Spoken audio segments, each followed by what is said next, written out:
全班最丑的女生被毒蛇咬中了玉嘴，再过几分钟就要毒发身亡，可同学们都嫌弃她长得丑，没有一个人愿意帮忙，只有我忍着酸味为她吸出了蛇毒，这才成功救下了她。所有人都以为我是真的饿了，殊不知其实我拥有能看穿别人心思的能力。女孩名叫柳如烟，在原来的学校她是全校男生心目中的女神，到哪里都是众星捧月的对象，可这却让她非常苦恼。为了避免这样的事情再次发生，于是她故意把自己打扮得很丑，转学来到了这里，想体验一下褪去光鲜外表后在校园生活会怎么样。知道这个秘密的我，决定要在其他男生还没发现之前把这位校花级别的女孩拿下。来到班级的第一天，王老师准备给柳如烟安排座位，然而班级所有的同学都嫌弃她长得丑，拒绝跟她一桌。柳如烟像霜打的茄子一样低下了头。正当我准备向王老师提出想和她一桌的想法时，我的脑海中突然冒出一则系统提示：选择1，袖手旁观当没有看到，奖励10万元；选择2，主动提出和柳如烟同桌，奖励过目不忘技能。突然觉醒了系统让我很惊讶，抱着试试看的态度，我准备选第二个。要是真拥有了过目不忘这个技能，别说是10万，就算是1个亿我也能轻松赚到。你站起来干嘛？有什么事吗？老师，如果柳如烟同学愿意的话，我可以和她一桌。王老师顿时松了口气，似乎怕我反悔，连忙开口道：好，那你们2个同桌。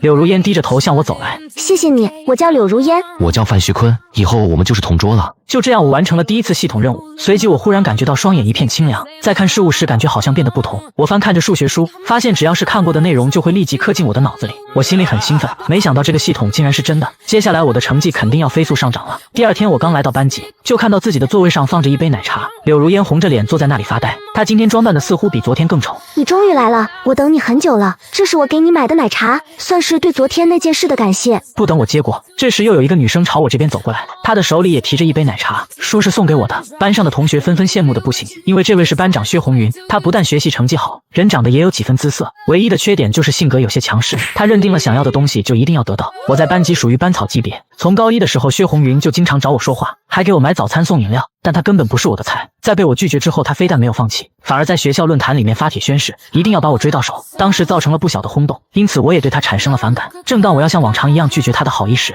脑海中又冒出一则提示：检测到宿主激活奖励选择，选择1，接受班长送的爱心奶茶，奖励现金2万元；选择2，拒绝班长送的爱心奶茶，并想办法让班长对你的好感度下降，好感度下降越多奖励越高。当前薛红云对你的好感度为-60。我惊呆了，薛红云对我的好感度居然是负数，甚至达到了憎恨的地步。那他为什么要公开追求我？难道有什么不可告人的阴谋？想到这，我不禁冒出一身冷汗，毫不犹豫地选择了第二个。我不喜欢喝奶茶，你还是拿走吧，以后也别送我东西了。当雨天狗有什么好的？这句话犹如一根针狠狠扎在他的心窝子。薛红云眼睛里满是怨恨，接着我又一把抢过柳如烟手里喝剩下的半杯奶茶，大口的吮吸起来，吸管中还残留着她嘴唇的香味。柳如烟的脸瞬间红了起来，而薛红云已经怒不可遏，因为我竟然当着这么多同学的面让她难看。她气汹汹地回到自己的座位。恭喜宿主完成选择，成功让薛红云对你的好感度下降30，当前好感度为-90，奖励我知女人心技能。我知女人心，也就是说只要身边的女性有心理活动，就会立刻被我知晓。现在我已经能清晰地听到班上几个女生的内心想法，薛红云也不例外。这该死的范旭坤，害得老娘当众出丑，这事没完。高一的时候你顶撞我，我就想用追你的方式报复，先让你爱上我，等你无法自拔的时候，我再把你甩掉，让你体验撕心裂肺的感觉。可是你居然对我爱答不理，既然这样，那我就想办法让你身败名裂。今天你对我所做的一切，我要100倍还给你，等着吧。好恶毒的女人，因为一件小事就如此记仇。好在我没有答应她的追求，不然就被牵着鼻子走了。不过知道真相之后，我也警惕起来，以后对薛红云必须多加提防。回过神来，我看向眼前的柳如烟，对不起啊，刚才拿你当了挡箭牌，还喝了你的奶茶。没事的，不碍事。此时我听到了他的内心活动。范同学这样对一个女生感觉好过分啊。为了不让柳如烟误会，我赶紧把薛红云的目的告诉了她。柳如烟吃惊，想不到班长竟然是这样的人。我就说嘛，范同学人这么好，怎么可能这么过分？原来是班长太可恶了。我笑了笑，趁着老师没来这段时间和柳如烟闲聊起来，结果发现我俩兴趣爱好都差不多，越聊越投机，直到老师走进教室才停下。第一节课是数学课，老师在讲台上讲得很投入，我早已学会整个高3数学内容，心思不在讲台上。相反，柳如烟同学听得很认真，但是她理解能力很差，几道简单的数学题就给她难住了。我实在看不下去，就偷偷帮她解答。看题的时候不知不觉靠近柳如烟，我俩的脸之间相距不过2厘米。柳如烟从未让一个男生如此靠近过，弄得她小心脏砰砰直跳。不巧这一幕刚好被老师看到。范徐坤同学，上课好好听讲，别说悄悄话，不要影响其他同学学习。来，这道题你上来做。班级同学都知道他的严格，上课一旦不好好听课就会被叫上来做题，不会的话罚站只是小儿科，打电话告家长才是最狠的。我走到讲台，拿起一支粉笔开始做题。黑板上共有2道题，我不知道老师要我做哪一道，索性全都做了。整个过程教室非常安静，所有人都在看着我。做完题后，我转身准备回去，却被老师紧急叫住。范徐坤同学，先等一下。与此同时，全班同学看我的眼神都有些怪怪的。我勒个擦，这第2道题老师还没讲过呀，范徐坤是怎么会的？数学老师指着其中1道题，范徐坤这道题的知识点我还没有讲到，你小子是怎么会的？我也不知道怎么会的，反正看一遍就会了。既然这样，那就由你来讲讲这道题的做法。接下来我用最容易理解的方式给大家讲了一遍，老师听了暗自点头。难道他真的是那个万里无一的天才吗？居然比我讲的还要好。回到座位上，柳如烟看我的眼神都不一样了。其实在此之前，我在班级里的成绩一直都是中下游，但是当我获得过目不忘的能力后，才变得如此牛逼。范同学，跟你商量个事，能不能辅导我学习啊？放心，不会让你白辅导我的，以后你每天的午餐我柳如烟都包了。就在这时，系统的声音再度响起，检测到宿主当前处境，请开始你的选择。选择1，拒绝柳如烟的请求，奖励最新手机1部；选择2，同意柳如烟的请求，并让她在第1次模拟考试中成绩排名进入大榜前20，奖励提前知晓未来新闻事件，排名越靠前，奖励越丰厚。我摸了摸口袋里几百块买的山寨手机，想想是该换个新的，但我还是对第2个奖励更感兴趣。万一得知某公司股票暴涨，我岂不是可以提前买入？这样我就可以大赚一笔。想到这，我毫不犹豫地答应了柳如烟的请求。我本是全校成绩最差的吊车尾，可因为一次机缘，竟然让我觉醒了过目不忘技能。自此，我的成绩飞速提升。刚刚我又接到了新的系统任务，只要把我同桌柳如烟的成绩提升至大榜前20，我就能提前知晓2件未来新闻事件。午饭时间，柳如烟表示要请我吃饭，我拿着餐盘像往常一样点了1荤2素，再搭配上食堂免费的鸡蛋汤，一顿饭的成本不超过10块钱。再看看柳如烟餐盘里的菜，有清蒸鱼和排骨，甚至还有小龙虾，她这一顿饭起码要80多块钱。范徐坤，你怎么不多点些菜呀？反正是我请，又不要你出钱，我饭卡里充了3万多呢。我被吓了一跳，一次性充这么多，你家这是有矿吗？你是怎么知道的？我家确实是开矿的。我算是弄明白了，自己这位同桌不光人长得漂亮，家里还十分的富足。柳如烟夹起一颗狮子头放到我盘子里，几道惊讶的声音顿时在身后响起。范徐坤居然吃柳如烟家的菜，他可是我们学校的校草啊，怎么会看上这么丑的女生？我微微一笑，懒得搭理他们，心想当柳如烟卸去丑陋妆容的那一天，希望他们不要后悔。吃饱喝足后，柳如烟回到住处，一进门就听到闺蜜的抽泣声。闺蜜名叫小昭，因为关系比较好，所以陪同柳如烟一起转学到了这里。柳如烟赶紧过去询问，小昭哭着把今天在学校的遭遇说了出来。我们不要再扮丑了好不好？班上几个小混混一直骂我长得丑，还说长得丑就应该死。如烟你呢？你今天过得怎么样？我还好，班里的人没说我什么，而且我的同桌范徐坤学习成绩非常好，他还答应了要帮我辅导功课。我觉得他人挺好的，而且长得也蛮帅的。如烟，你不会是喜欢上你那个同桌了吧？这话把柳如烟弄得小脸通红。哎呀，你说什么呢？我今天才刚转学到这里，怎么可能这么快就喜欢上一个男生？说完，她便卸下丑妆，很快就恢复了真实容貌。接着脱下校服，换上了她平时穿的衣服，美丽的脸蛋配上前凸后翘的身材，简直是人间极品。看着镜子里的自己，柳如烟目光坚定，我必须继续扮丑下去，等到合适的时机再以真面目示人，亮瞎那些人的狗眼。时间一晃来到第2天，为了得到系统奖励，我迫不及待地给柳如烟制定了一套辅导计划，那就是利用课余时间对她进行1对1教学。上午第1节课结束后，我和柳如烟都在座位上对刚才老师讲的内容详细讲解，她听得很认真，很快就学会了。我们2人非常投入，丝毫没有发觉边上不少同学投来怪异的眼神。我勒个擦，才这么几天，范徐坤就跟这丑女关系搞得这么好，口味可真够重的。难说呀，如果这么丑的女生坐在我身边，我怕是连课都听不进去，真是奇了怪了。那么漂亮的班长他不要，现在却对一个丑的不行的同桌那么上心，看样子他脑袋应该是进水了。接下来的几天时间，柳如烟学习越来越好，我们的关系也随之变好，几乎无话不谈。当我得知她家境很好的时候，心里还有点不是滋味，因为在我小时候，我的亲生父亲就离我而去，是母亲一个人把我带大的。时间过得很快，转眼就迎来了第1个月的模拟考试。一会你一定要认真作答，不要辜负我这段时间的辅导。柳如烟吐着舌头，放心好了，我一定会好好考的。考试过程非常枯燥，我很快就做完了。瞟了一眼柳如烟，发现她正埋头答题，看样子也没什么难度。考试一结束，她就迫不及待地跟我分享喜悦。经过这段时间的相处，我对柳如烟已经有了很深刻的了解。她是个活泼开朗的女孩，偶尔也有些可爱。1天后，老师拿着试卷走进教室，目光扫过台下的同学。这次的模拟考试，有的同学有很大进步，也有的同学成绩落后了一些。我会从成绩最差的同学开始公布。张亮2分，杨国福38分，刘文祥250分。全班一共56个人，此时已经公布了30个人的成绩。柳如烟的脸上写满了紧张，我拍了拍她的肩膀，要她不要紧张。薛红云698分，柳如烟735分。老师念到柳如烟的名字的时候是倒数第2个，也就是说她考了全班第2名，这个成绩足以进入大榜前20了，同时也意味着我完成了最新的系统任务，竟然考了735分，我这不是在做梦吧？感觉好不真实啊！接着他竟然激动地掉起了小珍珠，看着柳如烟可爱的样子，我露出了暖心的笑容。此时老师拿起最后一张试卷，第1名范徐坤750分，请范同学走上方台，站顶中央。恭喜范徐坤同学成为本校有史以来第一个考出满分的学生。一时间，所有同学的目光全都落到了我身上，有惊讶，有震惊，唯独班长薛红云脸色阴沉。以前每次模拟考试他都是第一的，而这次他竟然掉到了第3。我抬头扫了一眼薛红云，立马就发现了他的恶毒想法。这该死的范徐坤，给我等着，我不会让你得意太久的。就在这时，狗系统突然出现，恭喜宿主完成任务，奖励提前知晓未来新闻事件，同时获得神秘技能天眼通。我心中大喜，这可是一个非常不错的技能，可以透过一切看清事物的本质。我回到座位的时候，看到柳如烟给我竖起了大拇指，忽然我愣住了，我竟透过她画的丑妆看到了她真实的样貌。这精致的脸蛋宛如天女下凡，就连她外套也变得透明，仿佛一丝不挂的摆在我面前。想不到天眼通这个技能竟然可以透视，简直太牛逼了！之前我就知道他是故意扮丑，但没想到反差居然这么大，这下我可真是捡到宝了。我不动声色地回到座位上，眼睛却忍不住偷偷看向柳如烟，她实在是太漂亮了。范同学，你看什么呢？我脸上有什么东西吗？柳如烟被盯得小脸通红，以前要是哪个男生敢这样盯着她看，她肯定会感到反感，但是现在被我这么直勾勾盯着她却不生气，反而害羞了。我没有说话，而是拿出手机偷偷拍了一张她侧颜的照片，给她发了过去。我在看大美女呢。柳如烟娇羞，他们都说我丑，我可不是什么大美女。能看出来她被我夸得很开心，在她看来，她和闺蜜扮丑这件事就只有她们2个知道，所以她以为我在开玩笑。就在这时，系统再次出现，未来新闻事件已送达，请宿主及时查收。这2条未来新闻事件也太炸裂了。第一条就是万达生物股票即将暴涨事件，只要在5月4号前买入他们的股票，我就能狠狠地赚上一笔。可家境贫寒的我穷得比脸都干净，所以得先想办法筹钱才行。我开始在心中盘算起来，若是向室友借钱，最多也只能凑个300-500。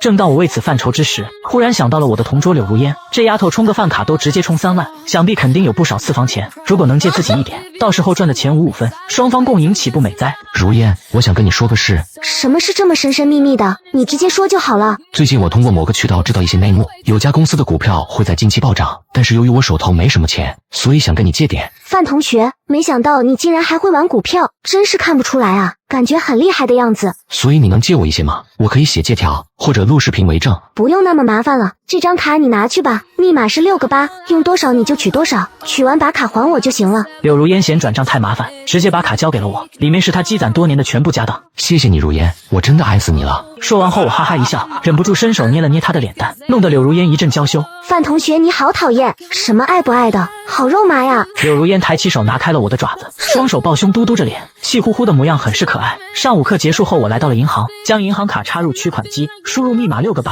看到卡内的余额时，我震惊不已。只见取款机屏幕上显示一串长长的数字，开头是个1，1的后面还带着6位数，竟然有100多万。柳如烟的心可真够大的，这么多钱也敢这么放心交给我。不过幸好是我，换成别人这些钱可能就大水漂了。100万用来买股票，一天能净赚10多万，10多万在当今社会不算很多，但对我一个普通学生来说足够用了。我毫不犹豫地将这100万转到了我的卡里，只给柳如烟留了700多块的零花钱，然后用手机点开炒股软件，把这些钱全部拿去买了万达生物的股票。从明天开始我就可以坐等收钱了。就在我为此感到高兴的时候，我突然意识到事情有些不对。虽然我靠着狗系统提前预知了股票上涨这件事，但柳如烟不知道啊，就算我把真相告诉她，她也不会信。刚才我头脑一热，一下把钱全买进去了。一会她要是得知此事，不知会作何反应。但不管怎么样，我都得把这件事告诉她。想到这，我急匆匆地回到了教室，直到下午放学，我才鼓起勇气凑到了柳如烟耳边。如烟，上午跟你说的股票我已经买完了，买的是万达生物集团的股。哦，好的。柳如烟的应答有些漫不经心，我怕她一时之间难以接受，于是便举起了一根手指，打算试探性的慢慢告诉她。是10万吗？不算多，就按照事先约定好的，到时候挣了钱咱们5-5分。时候不早了，我们赶紧回去吧，被其他同学看到咱俩独自在这，又该说闲话了。说完，柳如烟便起身准备离开。如烟，等一下，你先听我说完，我不想骗你，你要做好心理准备，其实不是10万，而是……嗨呀，没事啊，又没多少钱。我刚要继续开口解释，结果她的闺蜜就给她打来了电话。如烟，我在学校门口呢，你怎么还没出来啊？不是约好了放学一起去吃饭吗？不好意思，刚才遇到点事，我马上就到。话音刚落，她就一溜烟的跑出了教室，只留下我一人呆立在原地，看着她离去的背影和空荡荡的教室，愧疚之心瞬间涌上心头。我拿出手机给她发送了一条信息，将花了她100万的事情告诉了她。画面一转，离开学校的柳如烟与闺蜜已经来到了一家人均消费上千的高档餐厅，他们早已约好今晚由柳如烟请客吃饭。为了不受到外界的干扰，二人纷纷把手机调成了静音，所以他没有看到我发给他的信息。如烟，你的那个同桌真的把你辅导成班级第2了？是啊，范徐坤同学可厉害了，这次他可是考了全校史上唯一的满分，而我之所以能考出第2的好成绩，也全都是因为他细心的辅导。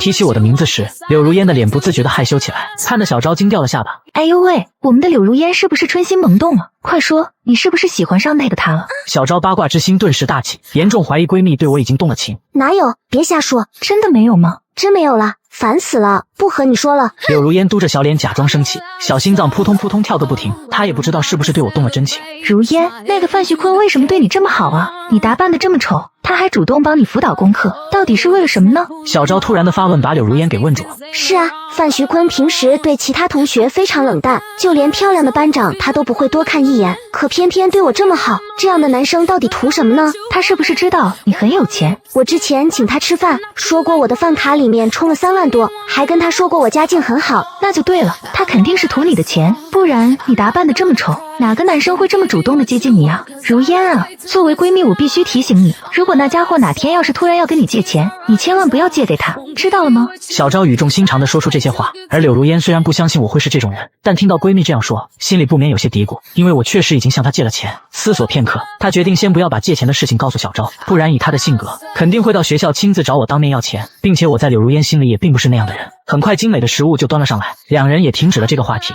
开始专注于桌上的美食。一顿饭足足吃了1个多小时，两人才心满意足地准备回去。柳如烟与闺蜜一起来到前台准备结账。服务员，刷卡买单。服务员一顿操作反复确认。您好，您的卡内余额不足。这怎么可能？我这卡里有100多万呢，你重新再刷一遍看看。对不起，刚才我已经反复确认过了，确实是余额不足，要不您换张卡再试试。柳如烟一脸错愕，怎么会这样？如烟，你是不是拿错卡了？小昭很清楚柳如烟的家境，不至于连这顿饭都请不起。柳如烟顿时脸色发白，事已至此，也只能一五一十的把这件事情说了出来。我没拿错卡，今天范徐坤说要跟我借钱，当时我没多想就把张卡给他了。小昭震惊，如烟啊，如烟，你说你是不是傻呀？100万的卡就这么随随便便交给了他，还说你没喜欢人家，你这冲昏头的恋爱脑，让我说你什么好？柳如烟很是委屈，低声抽泣起来，脑海里不断浮现出这段时间和我的点点滴滴，美好的形象正在逐渐崩塌。小昭在得知柳如烟的卡被刷光后，愤怒地拉着柳如烟来到银行，可当柳如烟插入银行卡输入密码，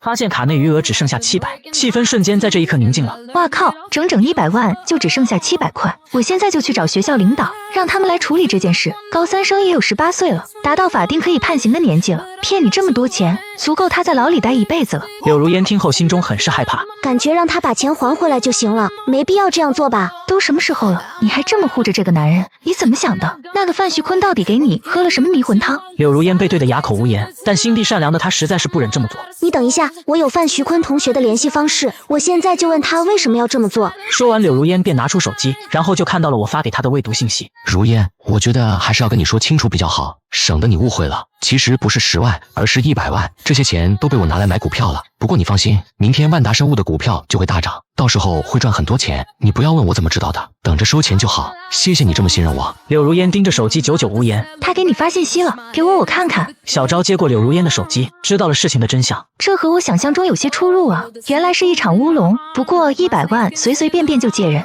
你的心也太大了，就不怕有些图谋不轨的人拿跑了吗？而柳如烟此刻心底的一块大石头总算落地了。范徐坤不是因为我的钱而接近我的，我刚刚还误会他了。随后便破涕为笑。回家的路上，小昭对柳如烟的借钱行为进行了极为严厉的批评，而柳如烟却是只顾低着头与我发着信息，看得小昭心中极为不满，目光偷偷扫过柳如烟的手机屏幕，正好看到我发来的一个亲亲抱抱的表情，瞬间炸开了锅。哼，柳如烟，你还敢说没谈恋爱，都给你发亲亲抱抱的表情了？这个范徐坤到底是何方神圣，竟然如此轻易就把你追到手？就算你没有任何恋爱经验，也不至于第一次被追求就同意了吧？你别乱说，我跟范徐坤真的没你想的那么复杂。柳如烟连忙解释，但是越是解释越是说不清楚，只能快步朝宿舍走去。回到宿舍，柳如烟便第一时间给我发了条信息：范徐坤，我可被你害惨了，以后别给我发这么亲密的表情，我闺蜜都误会了。怎么了，我的如烟小可爱？谁是你的小可爱？我鸡皮疙瘩都出来了。哈哈哈，这样说不是显得咱俩关系好吗？哼，我跟你讲，我可是把全部身家都交给你了，你别辜负我对你的信任呀。好的，要是全赔进去了，我会对你负责的。谁要你负责了？能不能好好说话？那换个说法，以后我就是你的人了。范徐坤，你真不要脸！柳如烟捂嘴憋笑，因为闺蜜就在旁边，所以她不敢笑得太大声。画面一转来到第二天，万达生物集团公布了一则消息，他们研制出了有效抗癌药物，准备批量生产。这一消息瞬间就被送上热搜第一，万达生物的股票也随之暴涨。下午收盘的时候，整整涨了10个点。如烟，你知道吗？万达生物股票暴涨，1天的时间我们就赚了10多万。天哪，这么多！那你赶紧把股票卖了吧，10万块足够了。不能卖，接下来还能继续涨很多天呢，你就等着收钱吧。而在接下来的几天时间里，万达生物的股票果真如我所说一般，连续6天接连上涨。得知消息的柳如烟也很高兴，心中对我的评价进一步水涨船高。小昭得知这件事也是大为震惊。如烟，范徐坤也太牛了，我忽然也有点想买这只股票了。丫丫，我一开始跟你说这只股票的时候，是谁嗤之以鼻说炒股风险太高，怎么这回自己却要买了？我的好如烟，我当时确实是鼠目寸光了。你行行好，帮我问问你那范徐坤男朋友，现在买还来得及吗？柳如烟红着脸，你瞎说什么呢？